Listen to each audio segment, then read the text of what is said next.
Hello दोस्तों, स्वागत है आपका। मैं हूं मनीष भारद्वाज। दोस्तों, 11th क्लास की स्टैटिस्टिक्स की बुक है टीआर जैन वीके ओगी। इसकी पहले चैप्टर की एक्सरसाइज हम करेंगे, तो बने रहिए मेरे साथ। आइए वीडियो की शुरुआत करते हैं। तो ये देखिए दोस्तों, ये एक्सरसाइज मेरे सामने आ गई है। अब देखिए, इस एक्सरसाइज में सबसे पहले हमें एमसीक्यू क्वेश्चंस दिए गए हैं, मल्टीपल चॉइस क्वेश्चंस दिए गए हैं।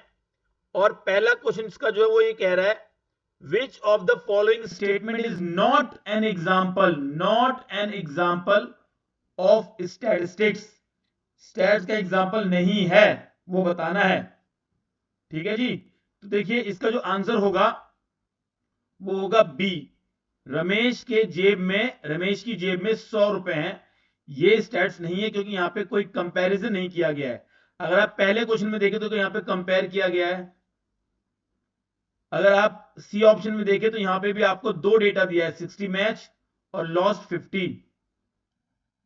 तो इसमें आपको दो डेटा दिया हुआ है, और डी में देखो आपको एवरेज दिया हुआ है। तो ये सब तो स्टैट्स होते ही हैं, जहां पे दो डेटा हो, एवरेज हो, कंपैरिजन हो। लेकिन बी पॉइंट के अंदर कोई कंपैरिजन भी नहीं है, एवरेज भी नहीं है, इसलिए इसका आंसर बी होगा, वो स्टैट्स नहीं है। अब कह रहा है, विच of the following is correct regarding stats. Stats के रिगार्डिंग में क्या बात सही है? तो देखो बेटा, सारी बात ही सही है। इसका आंसर होगा डी, क्योंकि स्टैट्स के बारे में ये प्लूरल सेंस की बात कर रहा है। प्लूरल सेंस की बात कर रहा है, और प्लूरल सेंस में तीनों पॉइंट ही शामिल होते हैं। आगे करते हैं, इन singular sense stats means. Singular sense में स्टैट्स का मतलब क्या है भाई? ए और बी दोनों ही है, तो इसका आंसर होगा सी, बोथ ए एंड बी। अब देखिए, क्वेश्चन नंबर 4 पे चलते हैं। कह रहा है, the aggregate of data is. Aggregate of data stats होता है किस सेंस में? प्लूरल सेंस में होता है। प्लूरल सेंस में होता है, तो ये इसका आंसर होगा ए। फिर कह रहा है, विच of the following indicate a stage of statistical study. कौन सी स्टेज है स्टैटिस्टिकल स्टडी की? तो बेटा, तीनों ही स्टेज होती है। कलेक्शन भी होता है, प्रेजेंटेशन भी होता है, एनालिसिस भी होता है। तो ऑल ऑफ द अबव। ये स्टैट्स इन सिंगुलर सेंस की बात कर रहा है।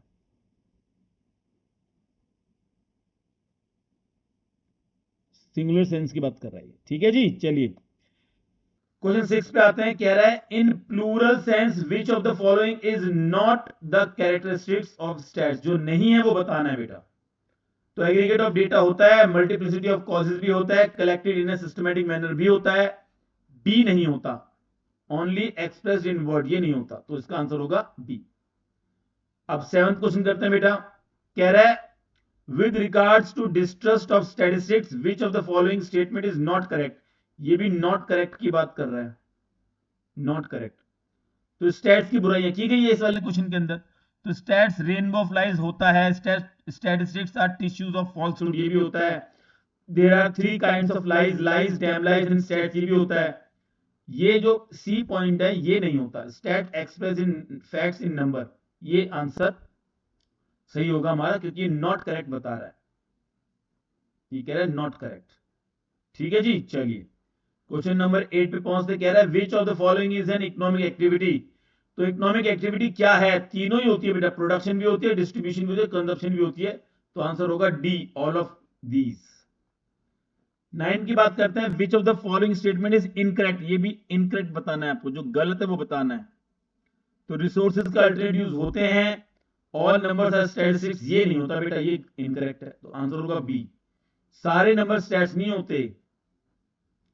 ठीक है, यहां पे लिखा है कि ऑल नंबर्स आर स्टैट्स, ये गलत लिखा है। सारे नंबर स्टैट्स नहीं होते। स्टैट्स होने के लिए कंपेयर करना जरूरी है, कंपेयर करना जरूरी है। तो इसका आंसर बी होगा। मैक्रो इकोनॉमिक्स लार्ज एग्रीगेट्स को स्टडी करती है, ये बात बिल्कुल सही है। स्टैटिस्टिक्स स्टडी करती है only aggregates of quantitative facts, ये बात बिल्कुल सही है। तो इसका आंसर होगा बी। चलिए आगे चलते हैं। अगला पॉइंट हमारा, the process of converting raw material into goods is called production. Answer होगा ए, प्रोडक्शन।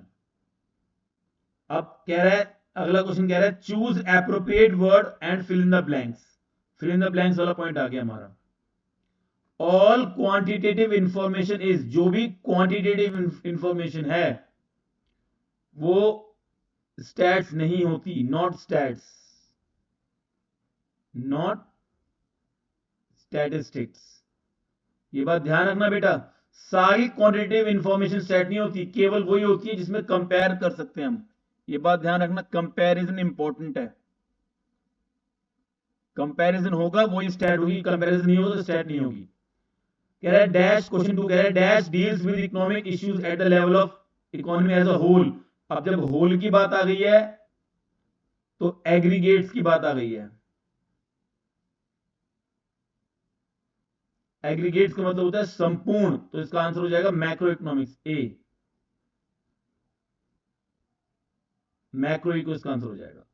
थर्ड कह रहा है in dash sense statistics refers to information in terms of numerical data. ध्यान रखना न्यूमेरिकल डेटा की बात कर रहा है, जहां भी न्यूमेरिकल डेटा आ जाए वो प्लूरल सेंस होता है, आंसर होगा प्लूरल सेंस, क्योंकि न्यूमेरिकल डेटा आ गया है। ठीक है, सेट ऑफ न्यूमेरिकल डेटा पूरा नाम होता है इसका, set of numerical data, set of numerical data. फिर कह रहा है dash statistics refers to those methods which are used for collection of data. Collection of data descriptive में होता है, डिस्क्रिप्टिव। बेटा डिस्क्रिप्टिव स्टैट्स के अंदर कलेक्शन ऑफ डेटा भी होता है, नंबर 2 ऑर्गेनाइजेशन ऑफ डेटा भी होता है, नंबर 3 प्रेजेंटेशन ऑफ डेटा भी होता है, नंबर 4 एनालिसिस ऑफ डेटा भी होता है। ठीक है, कंपैरिजन और जो कंक्लूजन है वो इन्फ्रेंशियल में आ जाता है।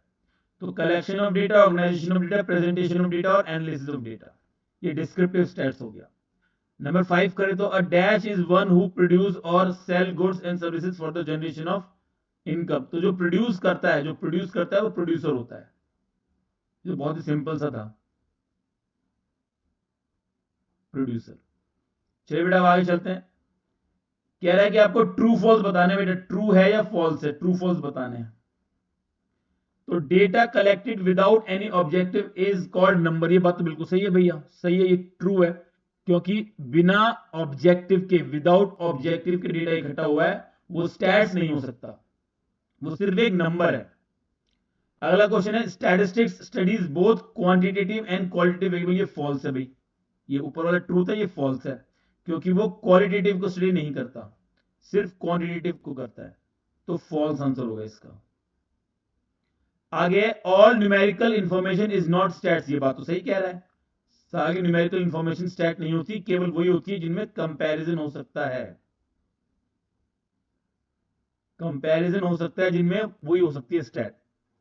क्वेश्चन 4 कह रहा है Tendulkar has a long bat, the statement is stats. ये बिल्कुल गलत है बेटा, फॉल्स है, इसमें कोई नंबर ही नहीं है, लॉन्ग बैट की बात कर रहा है, तो लॉन्ग बैट तो हम क्या करें, तेंदुलकर का बड़ा बैट है, हालांकि बड़ा बैट नहीं था, भारी बैट, तेंदुलकर साहब बहुत भारी बैट से खेलते थे, बड़ा बैट नहीं था, बैट जितना था उतना ही होता है, जिसका सबका सेम ही होता है बैट। तो ये फॉल्स है, क्योंकि यहाँ पे कोई नंबर ही नहीं है, कोई क्वांटिटेटिव इंफॉर्मेशन नहीं है। 5 कह रहा है micro economic studies economic activity of an individual unit. ये बात बिल्कुल सही कह रहा है बेटा, ये ट्रू है, क्योंकि माइक्रो का जो एम है ये इंडिविजुअल यूनिट को शो करता है, और माइक्रो इकोनॉमिक्स इंडिविजुअल यूनिट को शो करती है, इसलिए ये आंसर होगा। अरे फॉल्स कैसे होगा, ट्रू होगा ना ये तो।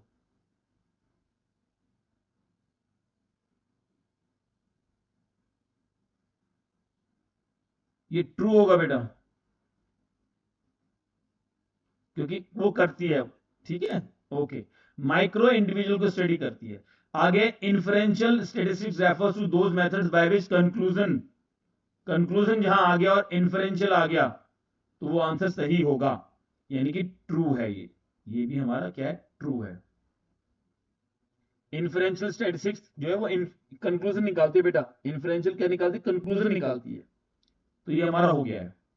अब करेंगे हम मैच द करेक्ट स्टेटमेंट। अब देखो करेक्ट स्टेटमेंट मैच करनी है, पेयर बनाना है, क्वेश्चन में लिखा हुआ है करेक्ट पेयर बनाना है। ठीक है, तो इन्वेस्टमेंट का पेयर 1 के साथ, an act of abstinence from consumption, ये बात तो गलत है। स्टैटिस्टिक्स का पेयर बनाना है इसके साथ, some quantitative information related to any individual. नहीं जी, इंडिविजुअल नहीं और कोई क्वांटिटेटिव नहीं होता, ये गलत बात है। स्टैट्स के लिए एक से ज्यादा डेटा होना चाहिए, economic activity relates to the use of scarce means, ये बात सही है बेटा।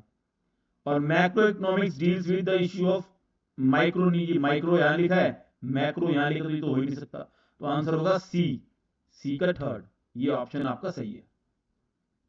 अब चलते हैं आगे।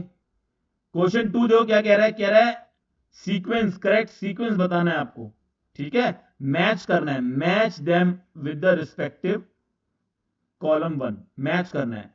तो स्टैटिस्टिक्स क्या होती है, स्टैटिस्टिक्स होती है quantification of facts and finding, यानी कि फैक्ट एंड फाइंडिंग से कोई कंक्लूजन निकालना, कोई नंबर देना।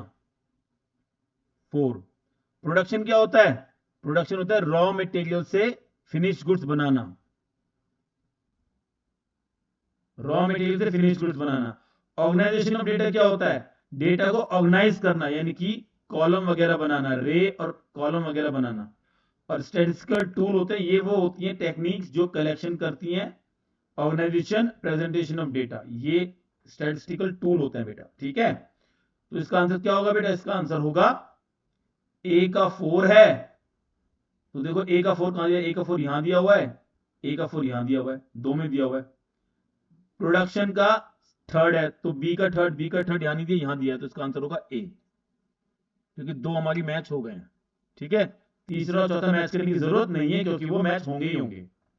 ओके जी, अब चलते हैं सबसे डिफिकल्ट क्वेश्चन बेटा, आता है रीजन असर्शन वाले क्वेश्चन। ये क्वेश्चन बहुत डिफिकल्ट माने जाते हैं, लेकिन देखना बहुत ध्यान से हो जाएंगे, रीजन असर्शन वाले क्वेश्चन है। पहला क्वेश्चन कह रहा है scarcity the root cause of all economic problem, ये बात बिल्कुल सही कह रहा है। Alternate uses of resources give rise to economic problem, ये बात भी बिल्कुल सही कह रहे हैं, दोनों बात सही है। तो अगर दोनों बात सही है तो सी आंसर नहीं होगा, आंसर डी भी नहीं होगा, आंसर ए और बी में से एक होगा। अब यहां बिकॉज लगा के देखते हैं, ठीक है। Scarcity is the root cause of all economic problem because alternative use of resources can give rise to economic problem, ये बात बिल्कुल सही साबित होगी, दोनों बातें बिल्कुल सही है। और ये इसका रीजन भी बन रहा है, बिकॉज लगा के लिंक इनका बन रहा है, तो आंसर होगा ए, इसका आंसर होगा ए। देखो दूसरा क्वेश्चन देखते हैं, कह रहा है statistics studies only the aggregate of quantitative facts, ये बात बिल्कुल सही कह रहा है। स्टैट्स केवल क्वांटिटेटिव फैक्ट की एग्रीगेट को स्टडी करता है, सिंगल डेटा स्टडी नहीं करता वो, एग्रीगेट यानी कि एक से ज्यादा डेटा होगा, जोड़ होगा, उसको स्टडी करेगा। तो स्टैट्स स्टडी करता है एग्रीगेट ऑफ क्वांटिटेटिव फैक्ट्स, बिल्कुल सही है। No conclusion can be drawn from a single number, ये बात भी बिल्कुल सही है। और अगर यहां बिकॉज लगा के देखें हम, तो स्टैट्स स्टडी करता है एग्रीगेट ऑफ क्वांटिटेटिव फैक्ट्स को, क्योंकि कोई कंक्लूजन नहीं निकाल सकता सिंगल डेटा से, सिंगल नंबर से, बात बिल्कुल सही है, इसका आंसर भी होगा ए। दोनों बातों में लिंक स्थापित हो रहा है। चलिए बेटा आगे चलते हैं हम। अगला क्वेश्चन है चूज द करेक्ट अल्टरनेटिव, यानी कि ये स्टेटमेंट वाले क्वेश्चन आ गए। अब स्टेटमेंट वाले क्वेश्चन आ गए, तो पहली देखो, पहली स्टेटमेंट क्या कह गया, resources are always scarce in relation to demand, बात बिल्कुल सही है बेटा, रिसोर्सेज हमेशा स्केयर होंगे, वांट यानी कि डिमांड ज्यादा होगी, वांट मतलब इच्छाएं ज्यादा होगी, इच्छा ज्यादा होगी और रिसोर्सेज स्केयर होंगे, ये बात बिल्कुल सही है। फिर कह रहे हैं economic problem is a problem of allocating scarce resources to alternative use, ये बात भी बिल्कुल ठीक है बेटा, स्केयर रिसोर्सेज को हमें एलोकेट करना पड़ता है कि कौन सी इच्छा को पूरा करें, कौन सी इच्छा को छोड़ें, यानी कि अल्टरनेटिव यूज में से चॉइस करनी पड़ती है, तो ये बात बिल्कुल सही है, दोनों बातें सही हैं, तो both the statements are true, इसका आंसर हो जाएगा A, A, both the statements are true. अब क्वेश्चन 2 देखते हैं, देखो बेटा क्या कह रहा है, क्वेश्चन 2 कह रहा है स्टेटमेंट 1 कह रहा है all numerical statements are statistics, ये बात बिल्कुल गलत कह रहा है। अभी हमने इसी वीडियो में हमने आगे पढ़ा था, पहले पढ़ा था कि सारे न्यूमेरिकल स्टेटमेंट्स स्टैट्स नहीं होते, केवल वही होते हैं only those which are comparable, जिसको हम कंपेरेबल, जिनको हम कंपैरिजन कर सकते हैं, केवल वही होते हैं हमारे स्टैटिस्टिक्स, कंपेरेबल। बात समझ में आ गई? ओके बेटा। स्टेटमेंट 2 कह रहे हैं statistics refers to quantitative information capable of some meaningful conclusion, ये बात तो बिल्कुल सही है। ऐसी क्वांटिटेटिव इंफॉर्मेशन जिससे कुछ कंक्लूजन निकाले जा सकते हो। ये बात सही है, तो स्टेटमेंट 1 गलत है, स्टेटमेंट 2 सही है, तो इसका आंसर होगा D. Statement 2 is true, statement 1 is false. Information जिससे कंक्लूजन निकलता है वही स्टैट होती है। चलिए बेटा आगे चलते हैं, केस बेस्ड क्वेश्चन करते हैं। केस बेस्ड क्वेश्चन, देखो बेटा ऐसे क्वेश्चन भी आते हैं, ये पूरा आपको केस पढ़ना है और इसको पढ़ने के बाद नीचे क्वेश्चंस के आपको आंसर्स देने हैं। तो वीडियो पॉज करके आप पढ़ सकते हो, वीडियो पॉज कर लेना, उसको पढ़ लेना, मैं आपको नीचे के आंसर लेके चलता हूं। कह रहा है if a teacher of class 11 estimates average height of, average बोल दिया इसने, एवरेज हाइट निकाल रहा है पूरी क्लास की, एवरेज हाइट निकाल रहा है, तो वो क्या यूज कर रहा है, वो कौन सी स्टैट यूज कर रहा है, वो इन्फरेंशियल स्टैट यूज कर रहा है, क्योंकि यहां से कंक्लूजन निकलेगा। क्या निकलेगा, कंक्लूजन निकलेगा। ठीक है, फिर क्वेश्चन 2 कह रहा है in stat dash refers to the aggregate of all item और unit related to any subject. ये है पॉपुलेशन। अब यहां पे पॉपुलेशन का मतलब ये नहीं है कि भारत की जनसंख्या कितनी है, पॉपुलेशन का मतलब होता है ऑल द आइटम्स जिनकी स्टडी की जानी है। ये रहा ऑल द आइटम, ये ऑल द यूनिट जो सब्जेक्ट हैं जिनकी स्टडी की जानी है।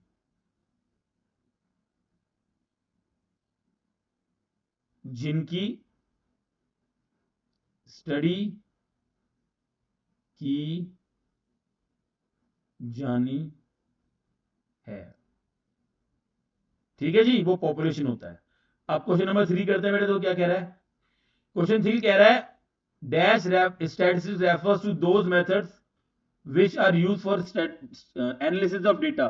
तो देखो एनालिसिस तक जितनी भी चीज होगी, एनालिसिस जो होगी वो डिस्क्रिप्टिव में होगी,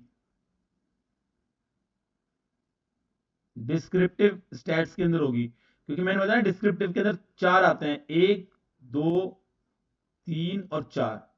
डिस्क्रिप्टिव के अंदर आता है कलेक्शन ऑफ डेटा, डिस्क्रिप्टिव के अंदर आता है ऑर्गेनाइजेशन ऑफ डेटा, डिस्क्रिप्टिव के अंदर आता है प्रेजेंटेशन ऑफ डेटा, और डिस्क्रिप्टिव के अंदर ही आता है एनालिसिस ऑफ डेटा। और जो कंक्लूजन निकालता है वो इन्फ्रेंशियल में निकालते हैं। ठीक है बच्चा, ओके बेटा। अब ये क्वेश्चन नंबर 4 करते हैं। क्वेश्चन 4 है विच of the following is a feature of statistics in terms of numerical data. ध्यान रखना, न्यूमेरिकल डेटा का मतलब होता है प्लूरल सेंस की बात कर रहा है, स्टैट्स इन प्लूरल सेंस की बात कर रहा है। तो प्लूरल सेंस के अंदर 2 होते हैं, एक ये भी होता है और एक ये भी होता है, तो इसका आंसर होगा डी। डी इसका आंसर होगा, बोथ बी एंड सी। ठीक है बच्चा, ओके। अब देखो क्वेश्चन नंबर 5 करते हैं। क्वेश्चन 5 कह रहा है, स्टेटमेंट वाला क्वेश्चन है बेटा, थोड़ा डिफिकल्ट क्वेश्चन है, ध्यान देखना, इसको हो जाएगा ये। कह रहा है estimating the mean resources of the candidates appearing for SAT exam on the basis of mean score of 5 candidates is an example of descriptive। ये बात उसने गलत कह दी बेटा। देखो मीन निकाल रहे हैं यानी कि एवरेज निकाल रहे हैं, एवरेज निकाल दो, वो डिस्क्रिप्टिव नहीं होता, वो इन्फरेंशियल होता है।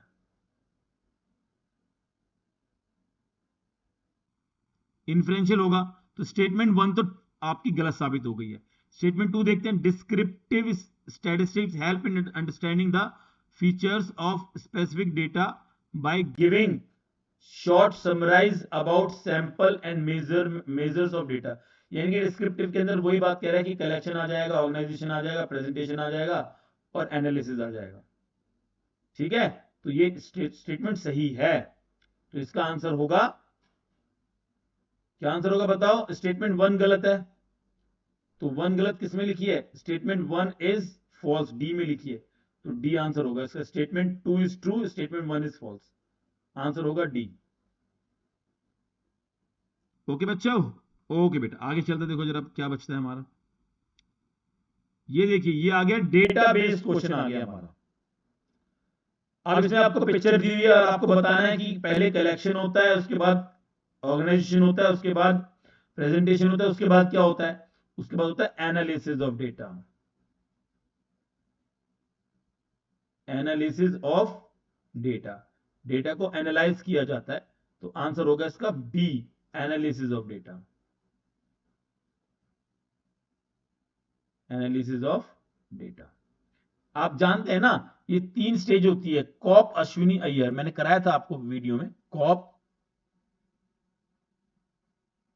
अश्विनी, अय्यर, ये सीक्वेंस होता है।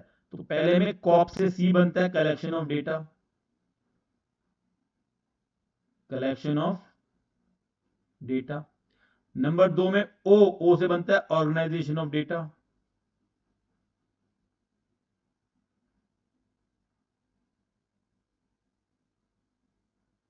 नंबर 3 पी, जो पी लिखा, पी से बनता है प्रेजेंटेशन ऑफ डेटा।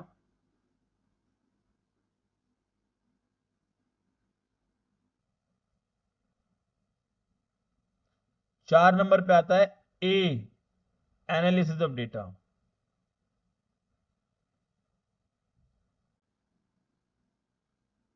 और नंबर 5 पे आता है आई, ये देखो अय्यर का आई लेंगे, यानी कि इंटरप्रिटेशन ऑफ डेटा, मतलब कंक्लूजन निकालना।